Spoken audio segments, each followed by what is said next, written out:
Welcome to the next unit of F360, Indiana Folklore and Folk Life. In this unit, we continue our discussion of vernacular architecture in Indiana. The last two lectures, we talked about house types and styles. This lecture, we briefly look at outbuildings, more specifically barns. While I could geek out over a slew of outbuildings, such as spring houses and well houses and summer kitchens and smokehouses, I'm not going to. I want to stick with barns, not because barns are special or important to us, other than they can reflect the cultural patterns of our state. So I'm going to argue 2 points. First, looking at barns, we can gain a better understanding of how Indiana is divided between its north and its south. We'll also discuss some innovations and aesthetic considerations in the barns in our state. If you remember our discussion of house types, we discussed that a room is called a pen. Well, in an outbuilding, it is traditionally called a crib. When building in logs, sometimes the difference between a double pen and a double crib is pretty nuanced. But traditionally, though, log barns are the basic three-bay construction that's found across Europe. It is often referred to as an English barn, though it's found all across Europe. An English barn, as noted, has 3 bays, one crib on either side of a central passageway. In Europe, it was used predominantly to hold and store grain, but in the U.S., and more specifically in Indiana, to hold hay or other surplus, to stable animals, and store implements. Often these barns are built into the side of a hill. Hay is brought in via a wagon, offloaded into the barn, and then it is stored until it's ready to be tossed to the livestock who feed below.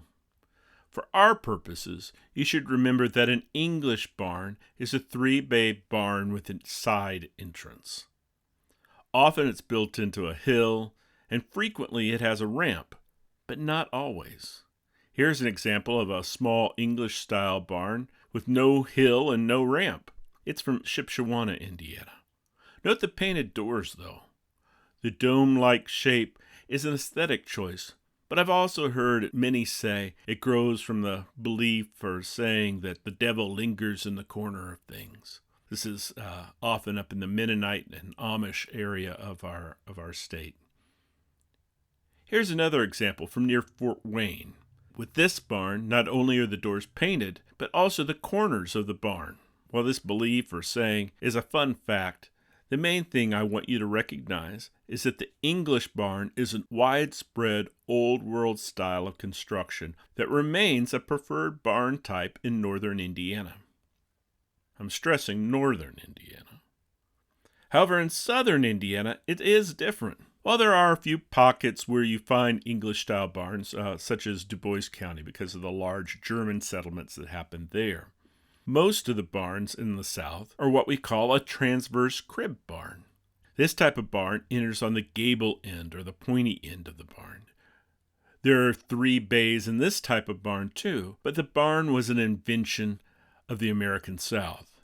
In Indiana, it's really only common in this area known as the Hoosier Apex. This region has a distinctive dialect or accent, and in general is culturally more like the South than the rest of the state. It's not just the way we talk in this region, it's also the foods we eat and the traditional music that's played and the way we build our barns. Culturally, this region is much more like the South than the North. So northern Indiana may be much more like the folks over in Pennsylvania, but the folks in southern Indiana may be much more like the folks across the river in Kentucky. While the North may technically begin at the Ohio River, in reality, it's much more complicated. As noted, the transverse crib barn is an American invention, specifically a Southern invention. This way of building barns that stacked 2 English barns back to back and oriented the 3 bays to the gable end made a practical structure for mixed-use farming in the region. This barn could hold hay and stable animals easily. Traditionally, they're not built into hillsides, at least not in Indiana, and do not have ramps. Rather, hay is lifted up into the loft. I've thrown thousands of bales of hay into the loft of barns like this.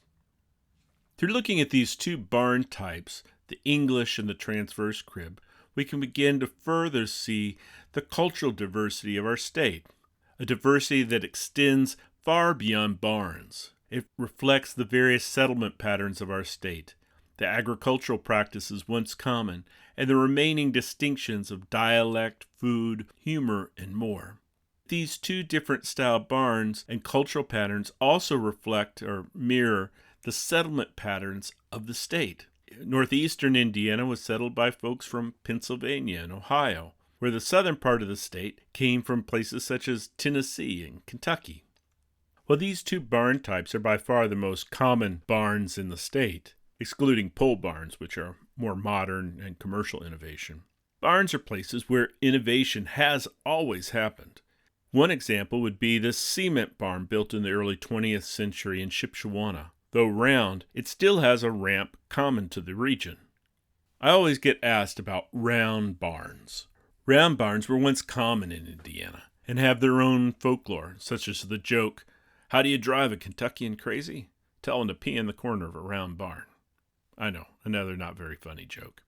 These barns were actually not an old-timey practice, but a form of innovation that was promoted as an agricultural building of the future. While some octagon and round barns were created as early as the 1850s, most were built between 1880 and 1920 and were endorsed by colleges as a progressive farming practice. But these innovative structures never reached the popularity of the two vernacular forms we've discussed. Another creative solution for building a barn is this Quonset hut-style barn, which is also from Shipshewana, Indiana. It's an affordable and innovative way to build a barn. While some barns are expressions of frugality, others are reflections of social standing by the owner. This gingerbreading and louver windows are just a few of the embellishments added to this Park County barn. Art comes in all types of ways, and especially the art associated with barns. We can think barn quilts are a recent trend, but long before that, farmers were finding new ways to adorn their buildings. If you travel the north-central part of our state, mostly along US 31 or Highway 69, you can see several tiled roofs that have images on them. Made by using colored shingles to roof a barn, this is an innovative way that farmers can voice their patriotism, celebrate their farm's history, show what type of farm they have, or just have fun, like the case of this Tweety Bird barn. Sometimes the roof is just artful and fun, a raised statement that this is a farm, as this round barn on the Callaway farm up in Miami County, just off US 31. These additions are fun, and they probably reflect not just the personality of the owner of the barn, but also the commitment to keep the barn around. Unfortunately, many of the old barns are falling into disrepair, and the most common reason is that the owners don't keep a good roof on them, as in this barn from Medora. So that's my rant about barns and cultural regions in the state of Indiana and settlement patterns. We've talked about how the barns reflect the cultural difference between the North and the South and where people came from, and the cultural practices beyond barns that continue.